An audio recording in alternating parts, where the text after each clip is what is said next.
Queridos ouvintes, bem-vindos a mais um programa Cultura Espírita Ensino à Distância, produzido na Casa da Caridade, Irmã Elizabeth, localizado próximo à Avenida Jorge Amado, na Rua do Cascalho, número 51, Boca do Rio, Salvador, Bahia. Esse programa é transmitido através da rádio FEEB, via internet, em sintonia com a Federação Espírita do Estado da Bahia, FEEB. Acesse o nosso site www.casadacaridade.net para conhecer a programação das atividades da Casa da Caridade Irmã Elizabeth. Lá vocês encontrarão reuniões públicas doutrinárias, atendimentos de passe, atendimentos sociais, os livros editados pela nossa gráfica, a programação da nossa rádio, dentre outras atividades. Iniciamos o programa Cultura Espírita, cujo propósito é levar ao ouvinte esclarecimento à luz do Espiritismo, fundamentado na doutrina espírita de Allan Kardec, sobre temas vivenciados no dia a dia de todos nós, em relações com o próximo, em nossas famílias, com os nossos amigos, em nosso trabalho, enfim, em nossas vidas. Para nos ouvir, acesse a Rádio FEEB através do site www.casadacaridade.net ou feeb.org.net e fique sintonizado conosco. Participe através do nosso e-mail geral@casadacaridade.net e teremos o prazer de respondê-los. Hoje seguiremos com o debate do livro Dor, Causa e Efeito, de nossa querida Lívia Pereira Santos, abordando o tema Bom Ânimo, na página 59. Eu sou Robert Ferreira, estou aqui com a Alessandra Uzeda e vamos iniciar com uma prece o nosso estudo. Vamos pedir, aos mentores da casa, aos nossos anjos guardiões, espíritos protetores, que nos ilumine nesse programa e que todo o esclarecimento necessário possa estar presente sobre tudo aquilo do que vamos tratar. Embora hoje seja um tema assim muito agradável, bom ânimo, preciso a todos, que a vida é tão corrida que às vezes a gente esquece o bom ânimo. Então precisamos cultivá-lo. Então, do livro Dor, Causa e Efeito, de Lívia Pereira Santos, no capítulo 2, Bom Ânimo. Verdade e liberdade de consciência requerem inteligência, bondade, amor e fraternidade, que são corolários da fé e da esperança. Todas essas virtudes são almejadas pelo homem de bem. Isso porque, tomando consciência da lei do progresso que dirige os nossos destinos, desenvolvemos a espiritualidade e fortalecemos o moral, mesmo diante dos maiores desafios e testemunhos. Quer dizer, é preciso que se use a inteligência, se pratique a bondade, que tenha amor e que seja fraterno nas suas ações. Assim é o homem de bem. Imbuídos dos valores éticos e morais, essenciais à nossa liberdade de pensar e agir com compromisso e responsabilidade, aprendemos com Jesus as lições nobres do seu Evangelho, que nos leva em escala ascensional ao entendimento, compreensão e vivência das leis divinas. É interessante porque eu acabei fazendo um estudo muito didático dessa parte do livro e eu pude destacar algumas coisas importantes. Por exemplo, os valores éticos e morais associados ao livre-arbítrio, através do compromisso e responsabilidade, nós temos um direcionamento para o bem, quando nós alimentamos o livre-arbítrio com compromisso e a moral, e a responsabilidade.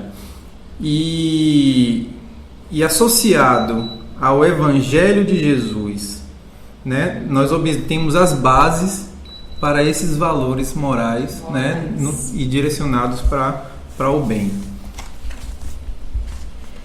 Então, quando colocamos a nossa inteligência e vontade a serviço do bem, reiteramos sempre o cumprimento dos nossos deveres e investimos nos trabalhos espirituais. Quer dizer, a inteligência, para que você consiga, né, raciocinar em cima daquilo que você se propõe a fazer, a realizar, e a vontade, né? Porque não adianta só a inteligência se você não tem vontade de fazer. E aí ela deu uma fórmula interessante, porque tem um ditado popular que fala: quando não se aprende na dor, se não se aprende no amor, aprende na dor. É verdade. E ela está dando uma indicação que, se nós implementarmos a nossa inteligência para o bem, né, nós vamos executar os trabalhos espirituais, sejam ele em casa espírita, seja ele no catolicismo, seja ele onde for, mas nós vamos ter os frutos pelo amor e não pela dor. Porque muita gente acaba buscando o trabalho espiritual em função das dores, né? E aqui ela mostra que, se você utilizar essa inteligência, você vai fazer o trabalho espiritual de forma prazerosa. É verdade. Né? A busca da verdade nos leva ao preparo essencial para servir, assistir, orientar e instruir, confiantes de que os princípios norteadores da doutrina espírita nos ajudam a encontrar o roteiro a ser seguido. Não é à toa que no Evangelho, né, naquela parte que fala, deixa eu ver aqui qual é o capítulo, que fala sobre não coloqueis a luz sobre o alqueire, mostra justamente a importância da doutrina espírita para o esclarecimento. Né? E aí ela reforça também nessa parte a importância da doutrina espírita para nos ajudar a encontrar um roteiro, um caminho para atingir esses objetivos que ela fala aqui no início do capítulo. As aquisições de valores essenciais para o trabalho no bem desenvolvem qualidades e atributos quando temos a coragem de nos avaliar. É o confronto, né, consigo mesmo. Muito, muito oportuno o nosso trabalho que antecede a mediúnica, porque a gente vai refletindo em cima do que nós somos, né? Isso é muito bom, porque nos permite enxergar um horizonte muito maior. Identificando as provas essenciais. Quando distorcemos os fins superiores que objetivamos realizar com indiferença, ganância, ambição desmedida, somos responsáveis diretos pela inconformação e inquietações da nossa alma. As conquistas são imprescindíveis e inadiáveis, portanto, é preciso obediência, resignação, conscientização. O trabalho profícuo de internalização, cultivando pensamentos sãos, humildes e sinceridade de propósito. Quer dizer, trabalho profícuo de internalização. De novo, uma autorreflexão, a necessidade de reformar-se. Que ela falou aqui no capítulo anterior, né? No capítulo Iniciativa do Uso do Livre-Arbítrio, ela fala muito dessa questão de vigiar os pensamentos, né? A autorreflexão, a autoavaliação. Então ela está reforçando o que ela disse anteriormente. Combatem a inconformação que gera sofrimentos e inquietações, que fixam os pensamentos nos aspectos negativos, que se transformam em sintomas efervescentes de processos obsessivos. Quer dizer, combatem a inconformação. Quer dizer, se você passa por um problema, por uma dificuldade, não adianta ficar inconformado, porque tudo tem uma razão de ser. No dia que a gente começa a ter essa consciência de que nada é à toa, de que tudo tem um porquê, né, a gente passa a aceitar as dificuldades como degrau, né, para que você possa evoluir, para você aprender. Por exemplo, colocando uma análise pessoal da minha vida desse ponto para trás, eu pude perceber que tudo que aconteceu na minha vida que causou angústia, que causou dúvida, foi tudo fruto das minhas escolhas. Isso. Né? Não teve nenhuma ação externa por exemplo, uma doença cometida de ordem natural ou alguma coisa de um acidente que fosse fruto do acaso, como a gente chama. Mas tudo foi fruto. O costume de nos vitimizar, né? Então, assim, tudo foi fruto das minhas más escolhas. Exato. Né? Então, assim, às vezes se eu pudesse ter, né, tempos atrás, a clareza de pensar melhor nas consequências de determinados atos, determinadas escolhas, eu acho que muito sofrimento que eu tive, muitas angústias, muitas coisas que eu tive que resolver e enfrentar, teria sido poupado disso. Então, às vezes, a gente, é como ela coloca aqui, né? A inconformação. Então, quando eu passei a ver que isso era fruto das minhas escolhas, eu procurei me modificar, de não entrar nesse processo de inconformação. É verdade. Né? A gente passa a responder por aquela escolha e acreditando que tudo vai ser resolvido. Tudo vai ser resolvido, é verdade. Porque assim, esse processo de inconformação, né, ele abre o campo energético para as obsessões. Aí ela fala que as causas, pretextos para comportamentos levianos, né, e fúteis. Levianos e fúteis, ideias fixas e negativas, manias de doença, explosões temperamentais, práticas viciosas, atos de ostentação. Quer dizer, nós temos que ter um equilíbrio sobre tudo aquilo que a gente pensa, sobre tudo aquilo que a gente sente, porque tudo em excesso ou de menos. Né, tem uma ação. Né? Então, assim, analisando essa parte que é uma mensagem muito rica, eu pude observar que a vigilância dos pensamentos, a partir do autoconhecimento e a busca do aprimoramento moral e a superação das imperfeições e vicissitudes da alma, tendo como norteador a doutrina espírita, é o que cada ser humano precisa para alcançar a felicidade divina.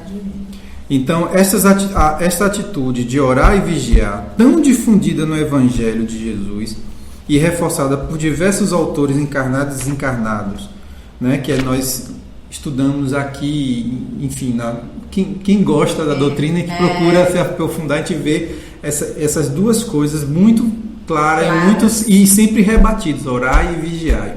Então, assim, o livro de Lívia, Dor, Causa e Efeito, fala muito dessa questão, né? Podemos citar outros como A Força do Pensamento, do Espírito Miramés, né? de Cici Antunes. Podemos citar também Livre-Arbítrio, O que Implica e o que Complica, do Espírito Oswaldo, que foi psicografado por Marilinda Lima, né? Lições de Saúde Espiritual, volume 1 e volume 2, que é do Espírito Carneiro de Campos, Dr. Carneiro de Campos, que também foi psicografado por Marilinda Lima, né? E então todos esses, dentre outros, que também estão aqui na casa sendo disponíveis para venda, né? Você observa essa questão de você vigiar os pensamentos, né? Então, por exemplo, na Força do Pensamento, Miramês fala que o pensamento é o nascedouro das emoções, no fluir do bem ou do mal pensar. É o instrumento primário a oferecer material para o exercício do livre-arbítrio.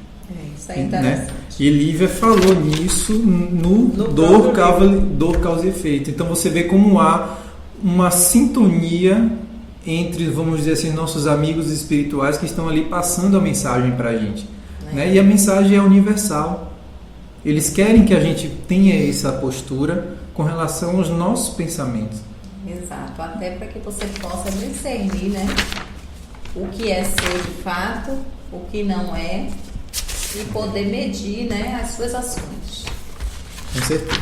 Então, estes são sinais contundentes dos quais devemos tomar consciência para que sejamos mais cuidadosos com os nossos pensamentos e atitudes. Faz-se então indispensável verificar o que nos constrange e o seu porquê, já que os sentimentos contraditórios e conflitantes são gravames que, acrescidos de dificuldades outras, requerem cultivo da fraternidade. O espírito em evolução se esforçará para reagir diante das vicissitudes da vida. Quer dizer, todos nós estamos aqui para evoluir. Quando tomamos essa consciência, aí sim a gente começa a reagir, né, a esses sinais que ela chama aqui de vicissitudes da vida, né? Influem os espíritos em nossos pensamentos e em nossos atos? Muito mais do que imaginais. Influem a tal ponto que de ordinário são eles que vos dirigem. Livro dos Espíritos, questão 459. Eu doutrinei uma entidade na quarta-feira passada, na mediúnica, e que ela era tão apegada ao corpo mesmo, embora não tivesse mais corpo, né, porque já estava desencarnada, é claro, mas estava tão apegada que ele relatou estar no corpo de um encarnado como ventosa, porque ele gostava daquele corpo. Para ele, o corpo daquela pessoa encarnada era o ideal de um corpo para ele, né, do ponto de vista material mesmo. E ele estava colado, ele relatou estar colado nas costas do encarnado. Então... É interessante você estar falando isso, porque na quarta-feira você doutrinou essa entidade e na terça-feira, no tratamento de apometria, no atendimento de apometria, nós atendemos uma pessoa que tinha um espírito que o acompanhava desde antes do nascimento, quando ele ainda estava em formação, e que ele foi visto pelos médiuns como se fossem grudados, como se fossem siameses. Sim. Um no outro. E aí aquele espírito ficava disputando o domínio daquele corpo com o espírito encarnado. Exato. Então esse conflito gerava na pessoa encarnada convulsões. Quando a vontade do espírito encarnado, que era uma criança de 9 anos, se tentava sobrepujar aquele espírito, havia um choque, né, de energias que gerava na criança um surto epilético. Um surto epilético, quer dizer, atingia o físico, né? O físico. Nesse caso, a entidade relatou que a pessoa encarnada fazia tudo o que ele mandava. Né? Então é exatamente Eu não sei isso. se é o mesmo caso, mas eu achei muita coincidência. São eles que vos dirigem.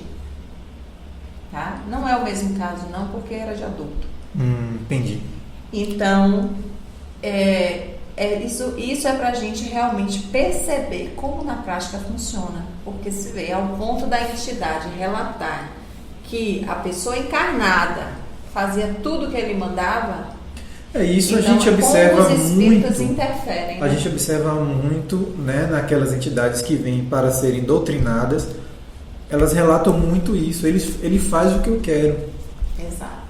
Então, assim, a questão de você se autoavaliar, se autoconhecer, né, de você conhecer os seus pensamentos, as suas imperfeições morais e espirituais, que é um exercício que você não vai conseguir fazer de um dia para o outro, é um exercício contínuo. Né? Quando você faz esse exercício, você começa a perceber essas influências externas. Exato. E aí você começa a combater. Esse pensamento não é meu, essa vontade não é minha. Esse pensamento não é meu, essa vontade não é minha. É verdade. Precisamos desenvolver isso mesmo, porque eles estão atuantes muito mais do que a gente imagina. Quer dizer, isso aqui, quando ele diz muito mais do que imaginais, influem a tal ponto que de ordinário são eles que vos dirigem. Né? Imagine você passar toda uma vida, toda uma encarnação que você precisa evoluir sendo dirigido por outro. Né? Isso está no Livro dos Espíritos, na questão 459. E é interessante porque me ocorreu aqui que a gente está falando de espíritos desencarnados, mas isso também ocorre de encarnado para encarnado. Né? Por exemplo, um pai ou uma mãe que quer dominar as escolhas e as coisas que o filho faz, né? Então, assim, um amigo que direciona a esposa, que tenta dominar o marido a ponto de determinar o que ele vai fazer, o que não vai fazer, e vice-versa. Então, você observa que nas relações né, interpessoais, as relações de encarnado e encarnado, também acontece esse tipo de coisa. Esse tipo de interferência. De interferência. Então, você não vai fazer faculdade disso, não, eu quero que você faça medicina. E o menino que desejando fazer belas artes e o pai querendo que ele faça medicina. Então, assim, ele está, querendo ou não, imbuindo sua vontade sobre um outro corpo. Com certeza, com certeza. E não é uma coisa perceptível, né? Muitos não percebem isso. Agem como até uma proteção, porque está desejando o melhor. Né? Mas, infelizmente, nem sempre o que a gente pensa. Porque uma coisa que a gente aprendeu aqui, porque pelo menos assim, o que eu posso dizer que a gente observa na doutrina, uma coisa é orientar. Sim. Dizer os prós e contras daquela escolha, dizer por que isso, por que aquilo. E também respeitar a escolha do outro. E outra coisa é você impor a sua vontade. Tem uma distância muito grande. Muito. Bem e mal são apenas um estado de consciência, assim como o céu e o inferno, de quem tem pensamento inferior e entra em conúbio espiritual com entidades das trevas. Quer dizer, um estado de consciência, bem e mal. Quer dizer, tudo depende da sintonia que você estabelece. Né? Se na sua consciência o que você enxerga como verdade está no padrão vibratório baixo, certamente você vai sintonizar com o mal. Por exemplo, na quarta-feira foi atendido uma entidade que não foi eu que doutrinei, mas o médium que deu comunicação veio me relatar que o jovem de família, né, com posses e com condições de ter uma vida boa, uma entidade que teve uma vida assim também, mas que ele utilizava esses recursos materiais para fazer farras, fazer orgias, bebedeiras, né? Aquela coisa toda.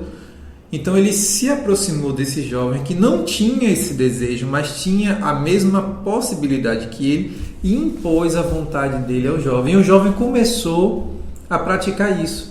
A sair, beber, né, a usar drogas, a paquerar, namorar, a fazer orgias e tudo mais. Então, assim, você vê como a invigilância levou a essa aproximação dessa entidade e essa aceitação do jovem. Como verdade. Né? Como verdade, que já que eu tenho isso, eu vou pegar meu carro e vou sair à noite, fazer acontecer. Então, assim, acho que é importante a gente vigiar. O tempo todo. É importante a gente estar atento a essas influências, as influências do externo, que não são as nossas. Porque as nossas, a gente pode, quando a gente faz o exercício da avaliação do autoconhecimento, a gente pode doutrinar nós mesmos. Mas você doutrinar um externo, se você não tiver força de vontade para sobrepujar aquela entidade, aquela vontade, você acaba se submetendo. Sim. E assim, né? A gente fala assim, vigiar o tempo todo. E aí a gente pergunta, como é que a gente vai vigiar o externo? Né? Pelo interno. É pelo pensamento da gente. É onde tudo começa. Não é olhar o externo, né? É sentir o que entra primeiramente em nossos pensamentos. Por exemplo, quando a gente quando o médium começa a aflorar a sua mediunidade, ele começa a aumentar a sensibilidade e começa a perceber mais essa influência. Então, às vezes, na rua, você vem um pensamento, vem um desejo, e aí você fala, nossa, que desejo é esse? Então, assim, eu observei muito isso no meu amadurecer mediúnico. Então, por exemplo, tem um caso que eu contei recentemente, mas aconteceram outros, mas eu gosto de contar isso porque foi algo muito recente, em que eu estava andando e aí me veio aquela frase na cabeça: compre um cigarro, fume, veja como é bom. E aí eu parei assim, que pensamento é esse? E aí eu falei, não, esse pensamento não é meu. Não podia ser. E aí eu falei, olha, aí eu parei no meio da rua, se alguém estava olhando ou não, eu não sei, mas eu parei e comecei a falar em voz alta com o pensamento que eu não sei de onde veio. E falei, olha, eu já fui asmático, já tive rinite alérgica, cheiro de cigarro me incomoda muito. Então, se você deseja isso em mim, que eu comece a fumar, pode desistir porque eu não vou fazer isso. Então, na mesma hora, a mente se acalmou. Exato. E eu continuei meu caminho. Então você vê, né, no seu exemplo, por onde começa a vigilância? Pelo pensamento. É o pensamento da gente, quer dizer, a vigilância externa começa de dentro de nós. Então a gente percebe claramente no seu exemplo, muito bom para elucidar. Então assim, os pensamentos sadios geram o céu da consciência e paz interior. Como os pensamentos destrutíveis e inferiores geram o inferno consciencial, suscetível ao sofrimento, acérrimo e dores profundas. Interessante isso.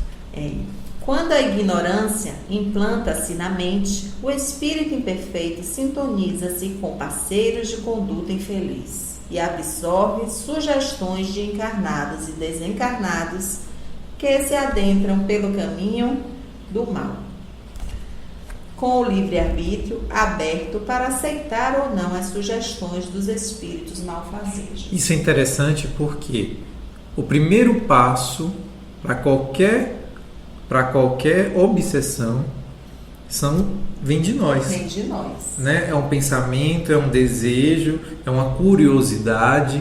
Né? O primeiro passo vem de nós. E aí, quando vem aquele pensamento, nós acabamos atraindo os espíritos desencarnados que estão naquela mesma vibração e aí se aproximam de nós. E quando se instala a obsessão, aí nós começamos a atrair pessoas encarnadas com o mesmo desejo que nós. Então essa questão vai se aglutinando, né? É um efeito dominó, né? Você vai proliferando. E aí eu me questiono, será realmente que os opostos se atraem ou é o contrário? Eu não creio nisso. Não. Eu acho que os opostos entram em conflito.